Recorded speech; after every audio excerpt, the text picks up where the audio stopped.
მოგესალმებით მეგობრებო, დღეს წარმოგიდგენთ სამაგიდო თამაშს Terra Mystica. ეს კონკრეტული ვერსია არის Big Box-ი, ანუ თუ რამე გამოსულა Terra Mystic-ის სამყაროში, ყველაფერი არის გაერთიანებული ამ ყუთში. თამაშის გამომცემლობა არის Capstone Games-ი და Faverland-ი, ხოლო მისი დიზაინერები სახელებს აქ ხედავთ, მე არ წავიკითხავ, რომ არ დავამახინჯო მათ სახელები. Terra Mystic-ს თამაში შეუულია 1-დან 5 მოთამაშეს, 14 პლუს აქვს ასაკი და თითო მოთამაშეზე მინიმუმ 9 საათია გათვლილი, შესაბამისად, თქვენ გადათვალეთ, რამდენი ხანი გაგრძელდება თქვენი სესია.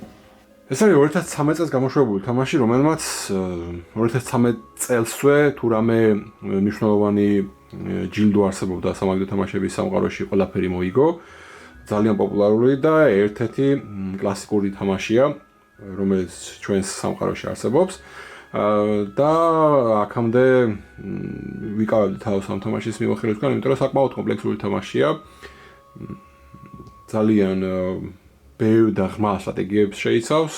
თუმცა იმისთვის რომ ისიამოვნოთ, წესები საკმაოდ სწორხაზოვანია, მაგრამ იმისთვის რომ დაამუღამოთ, კარგად ითამაშოთ, ან თუნდაც მასტერი გახდეთ ამ თამაშის, ძალიან ბევრი დროის ჩადება მოგიწევთ ამ თამაში, იმიტომ რომ ამ თამაში ძალიან ბევრი სტრატეგია არსებობს და ამ ყველაფერს საერთულებს ის ამბავი, რომ 12 ფრაქცია საბაისო ყუთში და კიდე დამატებით ამდენი ფრაქცია დამატება 2 დამატებით, რომელიც ამ Big Box-ში არის. ყველა ფრაქციას აქვს თავისი რაღაც განსაკუთრებული ძალა, რომელიც შესაბამისად ცვლის ზოგად წესებს. მე ამ ფრაქციებს ყველას არ გავივლი. ამ შემთხვევაში მხოლოდ გაჩვენებთ ზოგად მიმოხილვას, ზოგად წესების ახსნას, თამაშის მოწყობას და ასევე იმ ორ ფრაქციაზე გავამახვილებ ყურადღებას, რომელიც მოცემული არის წესების წიგნში, რომელიც თქვენთაც გვეუბნებიან, რომ ორმა მოთამაშემ ამ ორი ფრაქციით უნდა დაიწყოს პირველი მისი თამაში. ზოგადად თამაშის გადათამაშებადობა საკმაოდ მაღალია, ფრაქციასაც ვარ ჩავთვალოთ. 6 რაუნდში შედგება თამაში და 6 რაუნდს თავისი რაღაც პატარა-პატარა ეჩიმენტები აქვს, რომლებიც იცვლება ყოველ თამაში, შესაბამისად ეგეც ძალიან ხელს უწყობს იმას, რომ გადათამაშებადობა გაიზარდოს. ეს არის თამაში ტერიტორიების ტერაფორმირებაზე და თქვენი დასახლებების და შესაბამისად მერე ქალაქების განვითარებაზე. ყველა ფრაქციას აქვს თავისი საყვარელი landscape-ი, ანუ ლანდშაფტი ამ შემთხვევაში და ლანდშაფტი არსებობს თამაში 7. ესენია plains, ეს ყავისფერები, ანუ ველი, ასე ვთქვათ.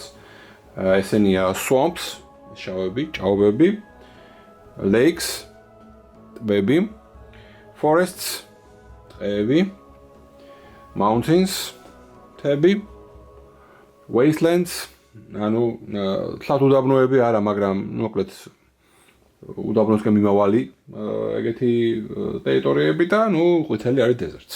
როგორც ვთქვი, ესე იგი ყველა ფრაქციას აქვს თავისი საყვარელი ტერიტორია, რომელზეც შეუძლია მან ააშენოს თავისი შენობები. ამ შემთხვევაში თითოეული ფრაქციის ეს ნიშა მოცემული არის აი ამ წრეზე, ზემოთ ყველაზე ასე ვთქვათ ცენტრში, ჩრდილოეთით მოცემული არის დიდი ჩარჩოთი ის landscape-ი, რომელიც ამ თემ ფრაქციისთვის არის ითვლება home landscape-ად, ანუ ვიჩების შემთხვევაში მათ ტყეები ჭირდებათ, რომ თავიანთი შენობები ააშენონ, ხოლო ნომადების შემთხვევაში ჭირდებათ უდაბნოები, რომ მათ თავიანთი შენობები ააშენონ.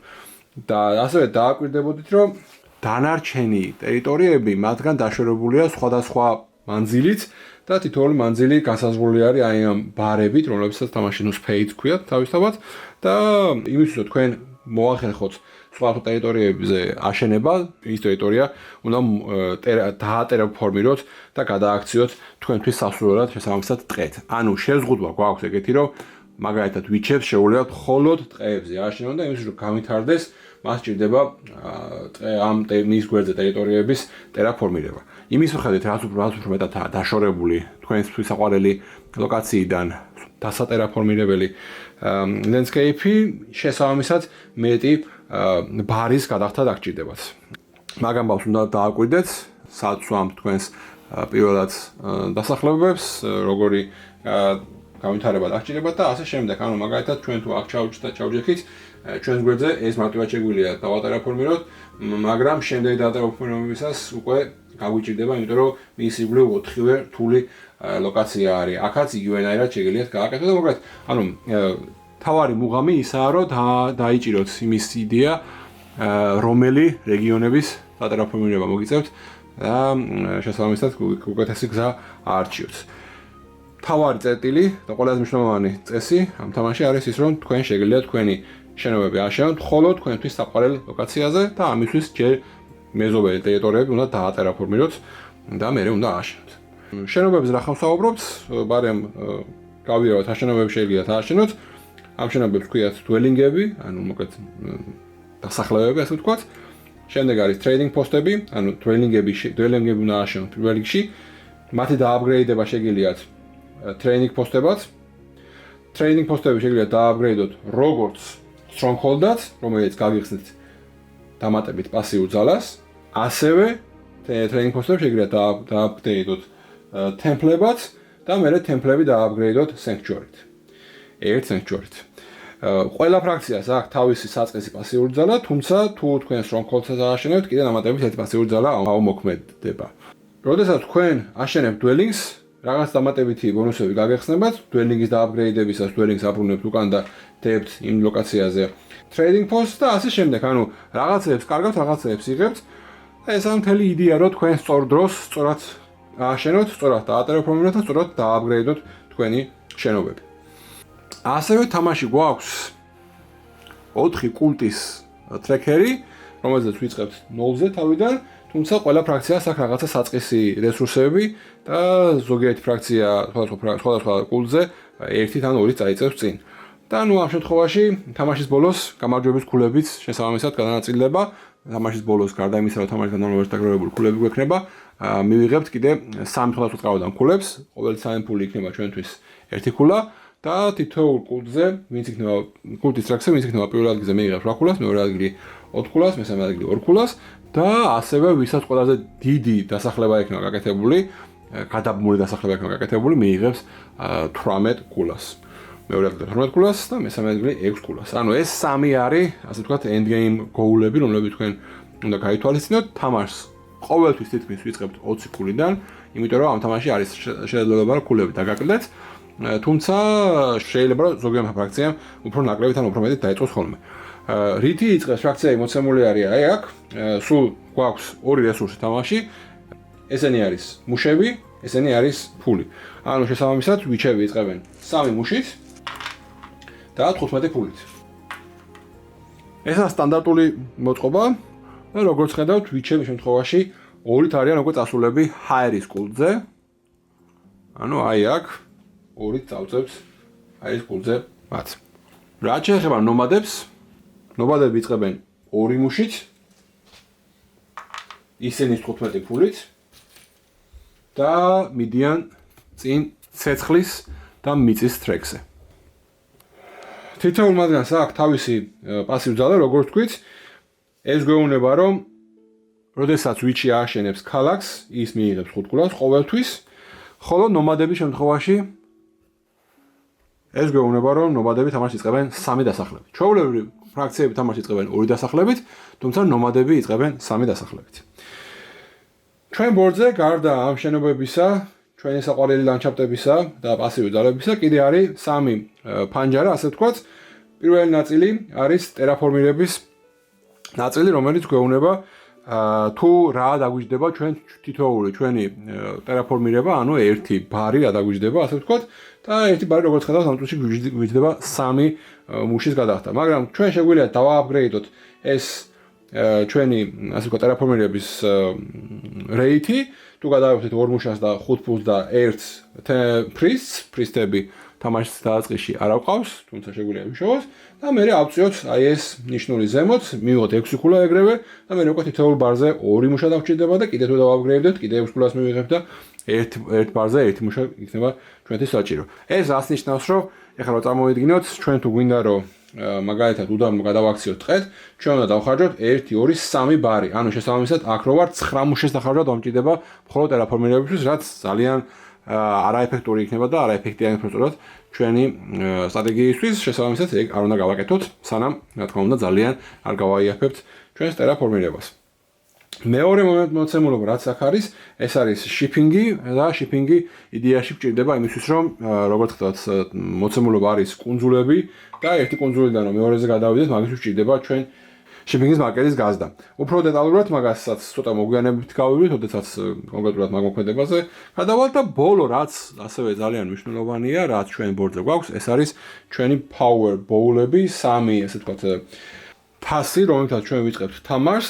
როგორც ხდათ, თამარს ვიწყებთ პირველ დონეზე 5 power token-ით და მეორე დონეზე 7 power token-ით და იმისთვის რომ ეს power-ები რამეში გამოვიყენოთ, უნდა გადავიტანოთ მე-3 დონეზე. ყოველთვის როდესაც ვიღებთ power-ს, ანუ gain power, როცა გვაქვს ეფექტი თამაში, ყოველთვის ვააპგრეიდებთ და ყველაზე დაბალი დონიდან უნდა ავიდეთ მაღალზე. შესაბამისად ეს ნიშნავს, რომ არ შემილია მეორედან მე-3-ში გადავიტანო, თუ ჯერ კიდე პირველიდან მეორეში სატანი მაქვს. ანუ ჯერ ესენი უნდა გამოვცვალო, ყველა დაძავით ავიტანო და მე იქიდან გადმოვიტანო აქეთ. მაშინ შემილია ჩემი power-ების გამოყენება, როდესაც უკვე აქ მაქვს გამოტანილი power-ი და მე შემიძლია დავხარჯო ჩემი power-ები და როცა დავხარჯო, გადმომაქვს ისევ აქ. ანუ რეალურად ეს რონდელი ვიტრიალებს gain powers ვაკეთებ რომ აქედან ამყავს აქ, თუ აქედან უკვე აღასაყვანი არაფერი მაქვს, მე აქედან გამყავს აქ.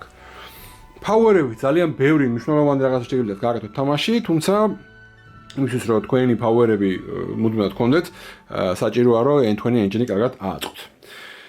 თამარის მოწყობისას ასევე უნდა გავაკეთოთ შემდეგი რამ, აქ გვაქვს მოცემული ბონუს ქარდები, რომლებიც სკროლება შეგიძლიათ ჩათვალოთ, სკროლის ფორმა აქვს და ესეთი არის 10 თამაში და თქვენ რენდომზე იღებთ იმდენს, რამდენი მოთამაშეც არის, პლუს ან ამ შემთხვევაში 5 აღებული და ეს 5 არის ის 5, რომელსაც წესები წიგნი გვთავაზობს ჩვენი საწყისი თამაშისთვის.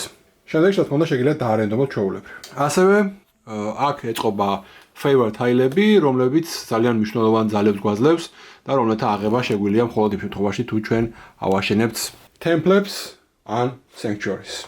ისინი დაყოფილია კულტების მიხედვით და დონეების მიხედვით. პირველი, მეორე, მე-3 დონის გვაქვს და მე-3 დონის მხოლოდ ერთი არის თითოეულ სახეობაში.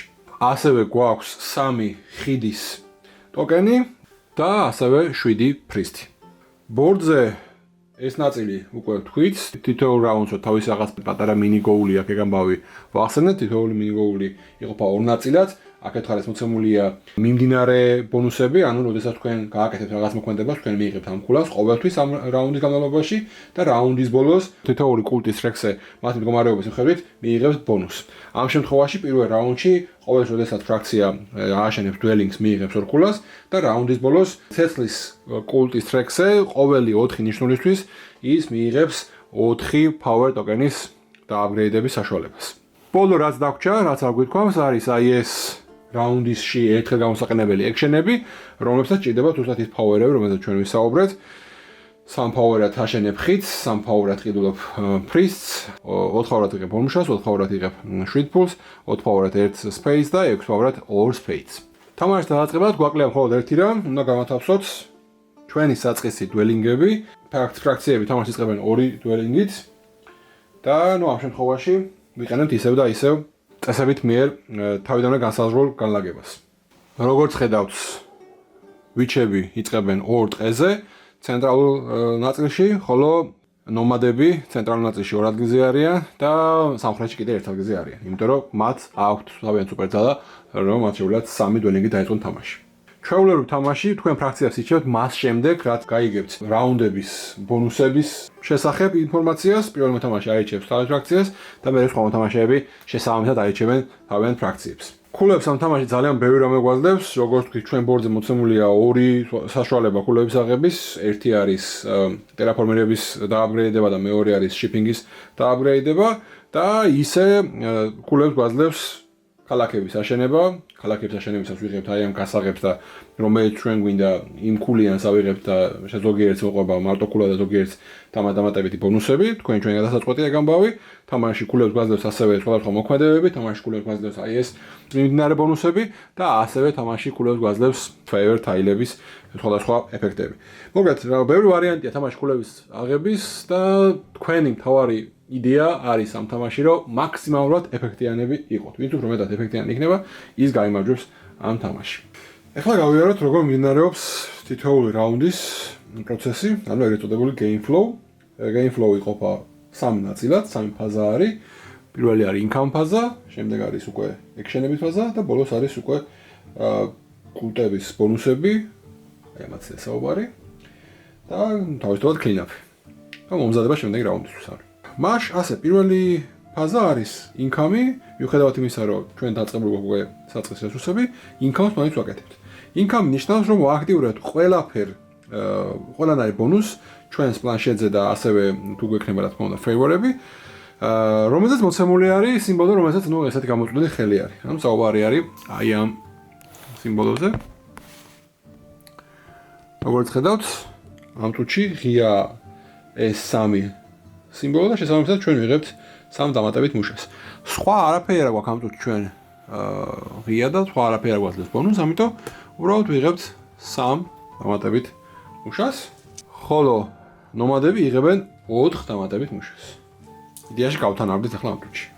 სანამ action-ებზე გადავალთ, გამოგჩა ეს, ანუ ეს scroll-ები, ბონუს scroll-ები, რომლებიც თქვენ უნდა აიღოთ, როცა თამაში ვიწყებთ პირველად, ვიღებთ მაშინვე, ანუ როცა მოვამზადებთ ჩვენს ბორდს, მერე ვიღებთ უკვე უბრალოდ ბოლო მოთამაშე აარჩევს პირველი და მერე აარჩევს ბოლოს არჩევა მოუწევს პირველ მოთამაშეს. ნუ ამ შემთხვევაში სიტყვაზე ვთქვათ, რომ ნომადებმა აირჩიეს ეს ბონუსი და ვიჩებმა აირჩიეს ეს ბონუსი. აურჩევად ბონუსებზე ვდებთ თითო მონეტას, რაც იდეაში იმისთვის კეთდება, რომ უფრო მიმზიდველი გახდეს ეს აურჩეველი ბონუს სკოლების შემდეგ რაუნდებში მოთამაშეებისთვის. ხო, დავუბრუნდეთ მოკლედ რა მოქმედებების განხორციელება შეგიძლიათ 8 შესაძლო მოქმედებიდან, შეგიძლიათ განხორციელოთ ნებისმიერი და შეგიძლიათ განხორციელოთ ერთ და იგივე მოქმედებები სულიდან სვლამდე. საბოლოოდ, როდესაც თქვენ აღაგინეთ არაფერი მოქმედების გაკეთება, ამბობთ პას, აბრუნებთ უკან ბონუს scroll-ს, რომელიც თქვენ აღებული ქონდა და იღებთ ახალ scroll-ს თანახმად შემდეგი რაუნდისთვის.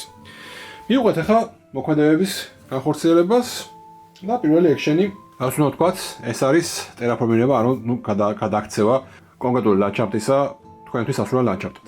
ამ შემთხვევაში, ვიჩების შემთხვევაში ჩვენ როგორც ვთქვით, ტყე არის ვიჩებისთვის საყვარელი ლანდშაფტი და მის გვერდზე ერთი დაშორებული არის მხოლოდ ტბები და მთები. ყველაზე უპრიანი ადგილი იქნება ალბათ რომ ან ამის ტერაფორმირება გავაკეთოთ, ან ამის ტერაფორმირება გავაკეთოთ. გვინდა რომ გავაკეთოთ აი ამის ტერაფორმირება. შესაბამისად, ხარჯავთ იმდენ მუშას, რამდენი სჭირდება ჩვენს ერთ ბარს, ანუ ერთი ბარი ამ შემთხვევაში არის 3 მუშა გადავიხადე, ავიღე ჩემთვის ასურველი ლანდშაფტის ტოკენი, რახან ერთი ბარი არის დაშორება თასთანაც და ტბასთანაც და ერთა გადავაქციე ტყეთ. მე რომ დომოდა მაგალითად აი ამის გადაქცევა ტყეთ, დამჭირდებოდა უკვე 2 ბარი და შესაბამისად დამჭირდებოდა 6 მუშის გადახდა. მე შემიძლია რომ სიტყვაზე ეგეთ რაღაც გავაკეთო, რომ თუ არ ყოფილს მაგალითად მუშები, შემიძლია რომ ფლად ბოლომდე ტერაფორმირება არ გავაკეთო და მაგალითად ეს სტეპები გადავაქციო მთად. თუმცა რა თქმა უნდა შეიძლება რომ სხვა მერე იმ მთაზე პირდაპირ გაშალოს თავისი დველინგი, მაგრამ ნუ შესაძლებლობა გააქვთ მაგის გააკეთოთ. მოკლედ ამ შემთხვევაში გადავაქციე და ამის მერე ეგრევე შემიძლია რომ იქ ავაშენო დველინგი. დველინგისთვის მე ვიღდი 1 მუშას და 2 ფულს, როგორც აქ არის მოცემული. და ვიღებ დველინგს და ვდებ აი ამ ლოკაციას. სპეიდების ანუ ამ ბარების შოვნა შეგიძლიათ სხვადასხვანაირად, ნუ ჯერ ერთი რომ თავისთავად შეგიძლიათ მუშების გამოყენება, ასევე შეგიძლიათ აი ამ მოქმედების გამოყენება, რომელსაც ახლა ცოტა ხანში გაჩვენებთ და ასევე შეგიძლიათ გადახარჯოთ თქვენი power-ები და აი ეს მოქმედება გააკეთოთ, ან აი ეს მოქმედება გააკეთოთ.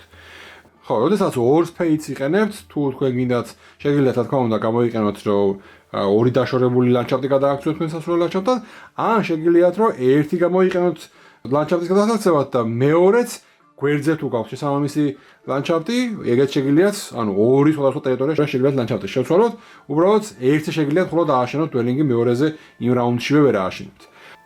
ზოგადად დველინგი რო ააშენოთ, ჭირდებათ რომ ეს დველინგი იყოს თქვენი ფერის ლანდშაფტზე და აუცილებლად იყოს ან პირდაპირ მეზობლად, ან არაპირდაპირ მეზობლად, ანუ directly adjacent and indirectly adjacent. Directly adjacent ნიშნავს, რომ აშენებთ ისეთ ტერიტორიაზე, რომელიც მოსაზღვრე არის თქვენი უკვე არსებული შენობისა, ანუ ერთი საზღვარი აქვს, ასე ვთქვათ, ან ასევე შეიძლება რომ ხიდი გაქვთ, ხიდი აკავშირებს თქვენს საწყის ლოკაციას და თქვენს საშენებელ ლოკაციას და ხიდიც ითვლება რომ არის directly adjacent. რას ნიშნავს indirectly adjacent? Indirectly adjacent ნიშნავს, რომ თუ თქვენ გაქვთ განვითარებული shipping-ი, აი ეს, მაგალითად აი აქ გაქვთ, ეს ნიშნავს, რომ თქვენს საწყის ლოკაციასა და თქვენს სამიზნე ლოკაციას შორის ერთი დაშორება შეიძლება იყოს და ეს დაშორება გულისხმობს, რომ ეს უნდა იყოს მდინარის აღმოსავლეთ ჰექსაგონი. ანუ ამ შემთხვევაში მე რახან ერთზე მაქვს ჩემი shipping-ი, ამ ეს და ეს ლოკაციები არის indirectly adjacent-ები. და მე შემიძლია რომ აქ ავაშენო ეგრევე ჩემი დველინგი ან ამის ტერაფორმირება გავაკეთო და მე ავაშენო ზე დველინგი. თუ მე მექნებოდა ორ ლეველზე shipping-ი, მაშინ უკვე აი აქიდან აქამდეც ლოკაციაც ითვლება რომ მაქვს, ანუ აი ესეთ ჩემთვის არის indirectly adjacent-ი და თუ სამი მექნებოდა, მაშინ 1 2 3 ეს შემიძლია რომ დავატერაფორმირო. ანუ იდეას ხვდებით, რომ shipping-ის მუღამი ისაა, რომ გახვიდეთ, მოკლედ გადაცდეთ საზღვრებს, თქვენი საწყისი ლოკაციის საზღვრებს და მდინარეზე გადახვიდეთ და მოკლედ სხვა ტერიტორიებზეც მიგიკვდებოდეთ ხელი. ეგ არის მთელი იდეა direct და indirect adjacency-ის შორის.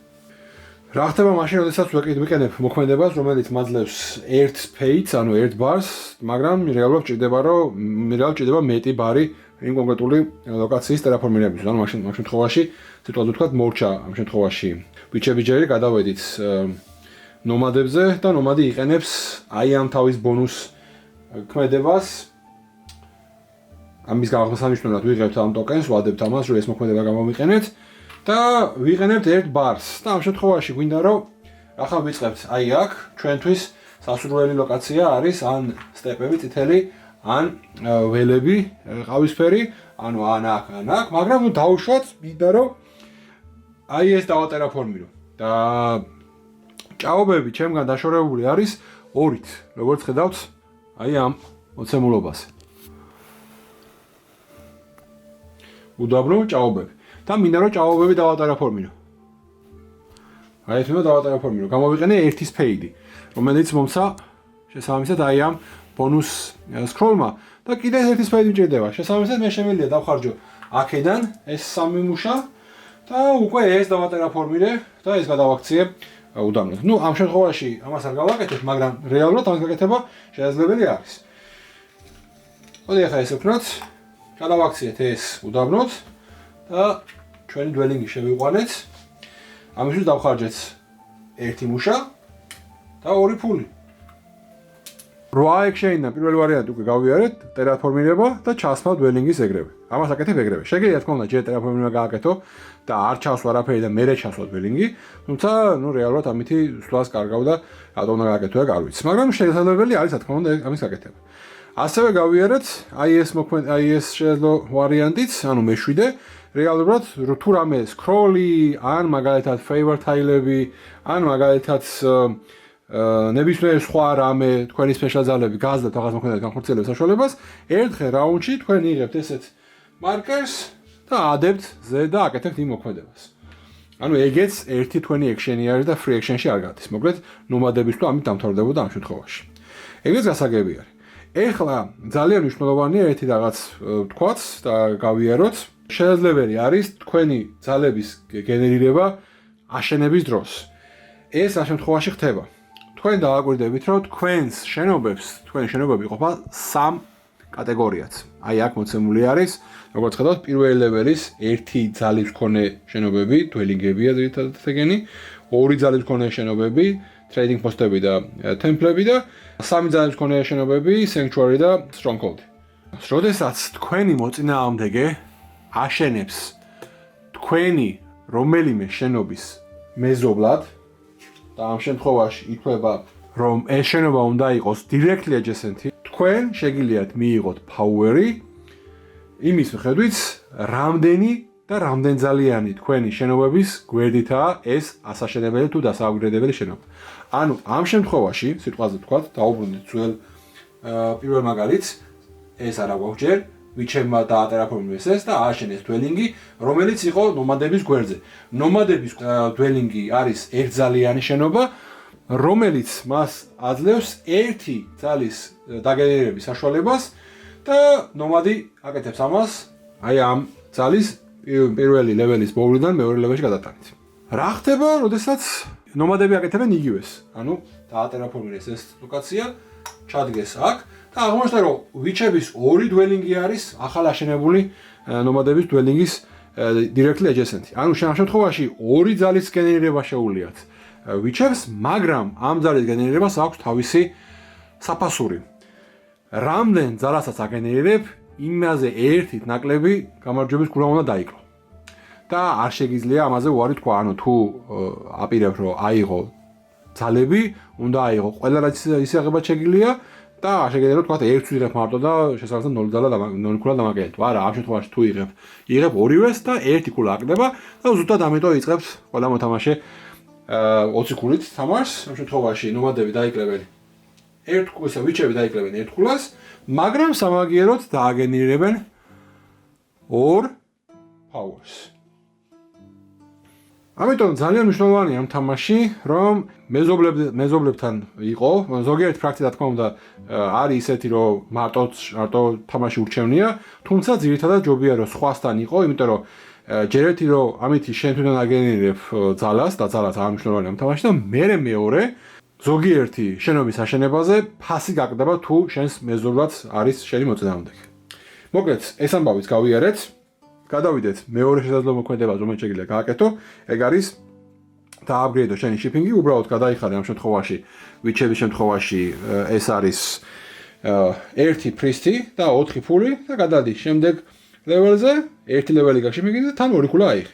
ძალიან მარტივია, სასიამოვნო რამე არის მოკლედ shipping-ი, ზოგიერთ ფრაქციას საერთოდ არ აქვს shipping-ი, ზოგიერთ ფრაქციას რაღაც ფიქსირებული აქვს და ასე შემდეგ. ასევე ცალკე action-ია თქვენი ტერაფორმირების rate-ის შემცირება, ამ შემთხვევაში 1 spade თუ ღირდა 3 მუშა, მე შემიძლია გადავიხადო 2 მუშა, 5 ფული და 1 priest-ი და ავწიოზევთ, ავიღო 6 ქულა და უკვე თითო spade-ი მიქნება ჩემთვის 2 მუშის დახარჯვის ტოლფასი. მეოთხე action-ი რაც თქვენ შეგვიძლია გავაკეთოთ, ეს არის დავააპგრეიდოთ უკვე არსებული dwelling-ები ან სხვა შენობები. კიდევ ერთხელ dwelling-ი შეგიძლიათ დააპგრეიდოთ trading post-ად, trading post-ი დააპგრეიდოთ პირდაპირ stronghold-ად, ან ჯერ temple-ად და მერე sanctuary-ით.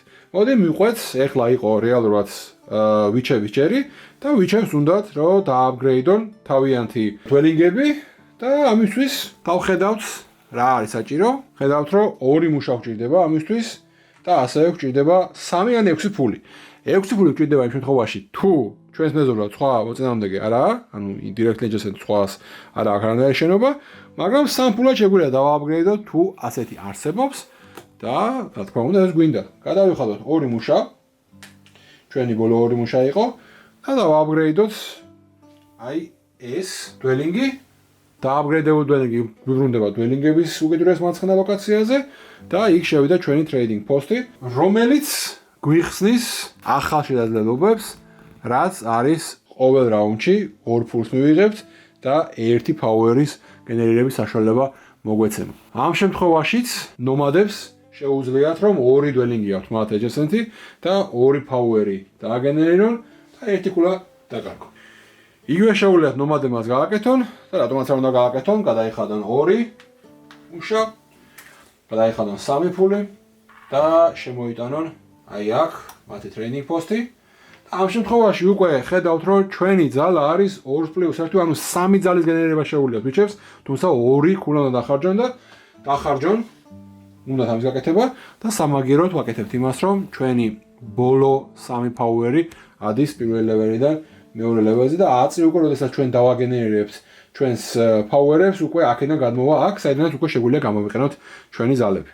სხვა რა შეგვიძლია გავაკეთოთ? შეგვიძლია თუ გვყავს priest-ი, გაუშვათ აი ამ ლოკაციაზე, კულტებზე და თქვენ შეხედავთ, რომ ფრისტების ლოკაციები გაყოფილი არის სამიანი ან ორიანი ლოკაციები. პირველი ვინც შევა თავისთავად სამიანზე შევა, უბრალოდ უნდა გაითვალისწინოთ, რომ ფრისტებს ესე ჩავსვან ჩვენ შესაბამის ლოკაციაზე, იმდენით გადავა წინ და ეს ფრისტი აქ დარჩება სამუდამოდ. დააკვირდებით, რომ როდესაც აცდებით შესაბამის სივრცეებს, ანუ ამას აცდებით ააგენინებთ ერთ ძალას, ამას აცდებით ორ ძალას და ასე შემდეგ.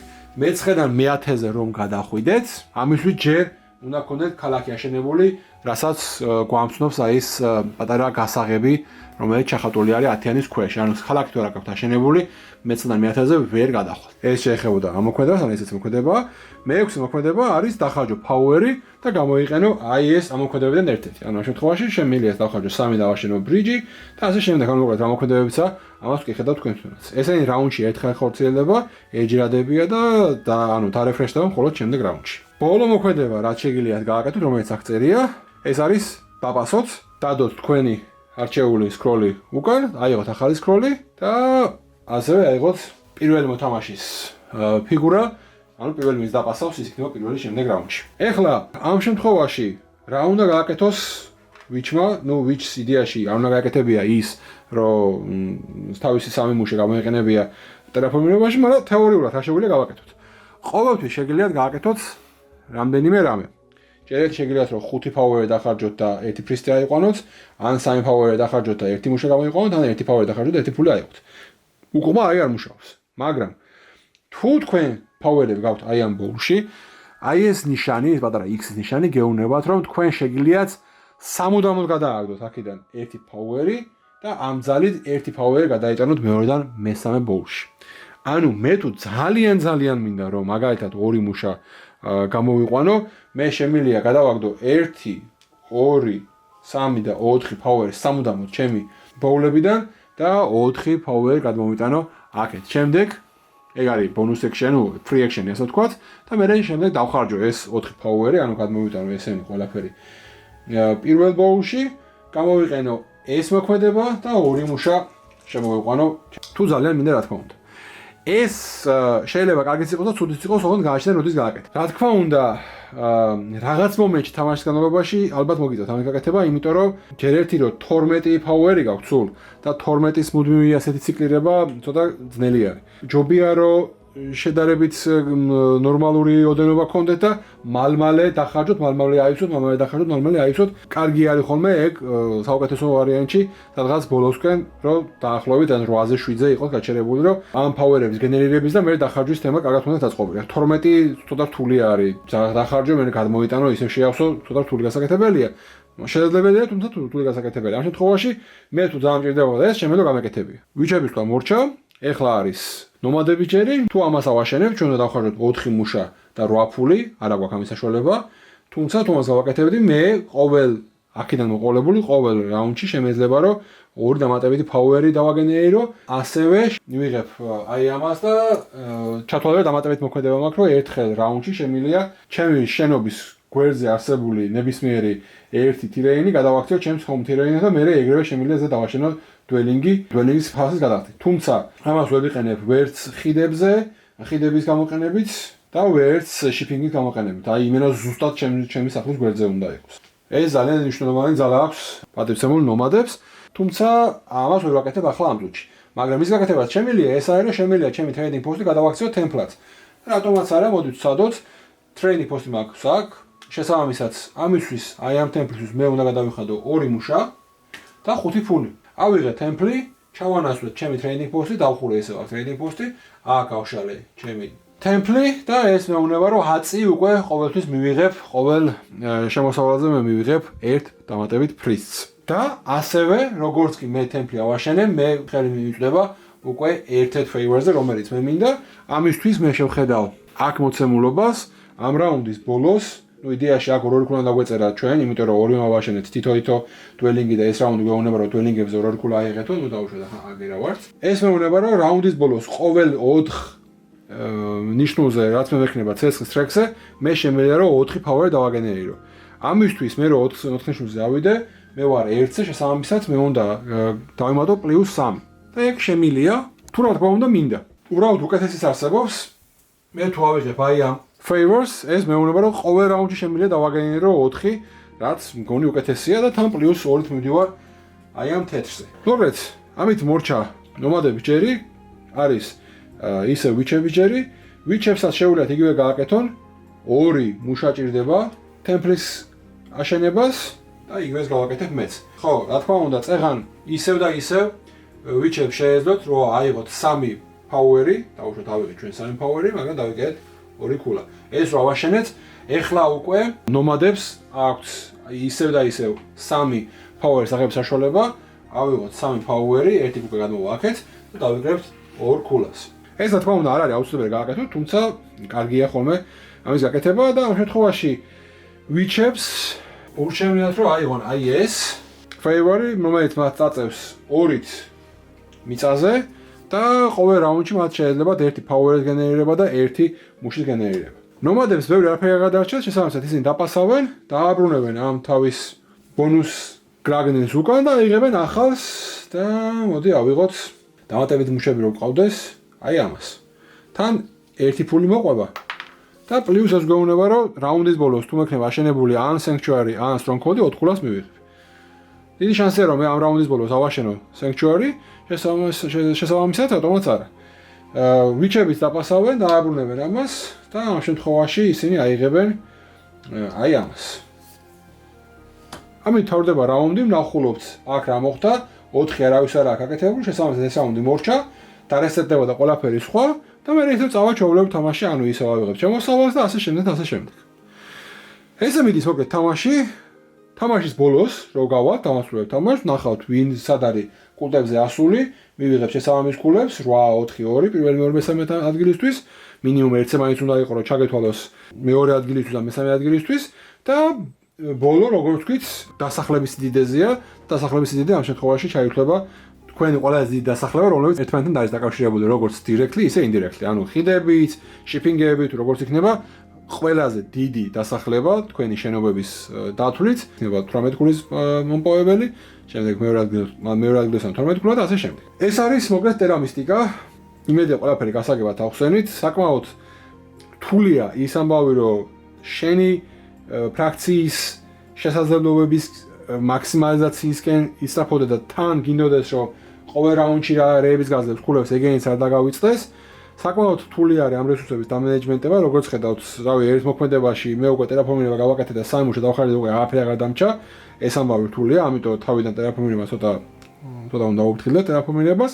მოკლედ, ბევრი მოქმედების განხორციელება შეგიძლიათ, თუმცა რესურსები არის წირი, რესურსების გენერაცია არის ძალიან მნიშვნელოვანი ამ თამაში და ძალიან მნიშვნელოვანი ასევე რამდენიმეჯერ მაინც ითამაშოთ ერთ-ერთი ფრაქციით, რომ დაამოღამოთ მათი შესაძლებლობები, მათი საუკეთესო ვარიანტები, რომელ ტერიტორიაზე ჯობია მათი განთავსება და ასე შემდეგ. ეს იყო ტერამისტიკა. იმედია მოგეწონათ. თუ ასეა, გამოიწერეთ ჩვენი არხი, მოგწერეთ კომენტარები და რა თქმა უნდა, ითამაშეთ მეტი ბორდ გეიმები.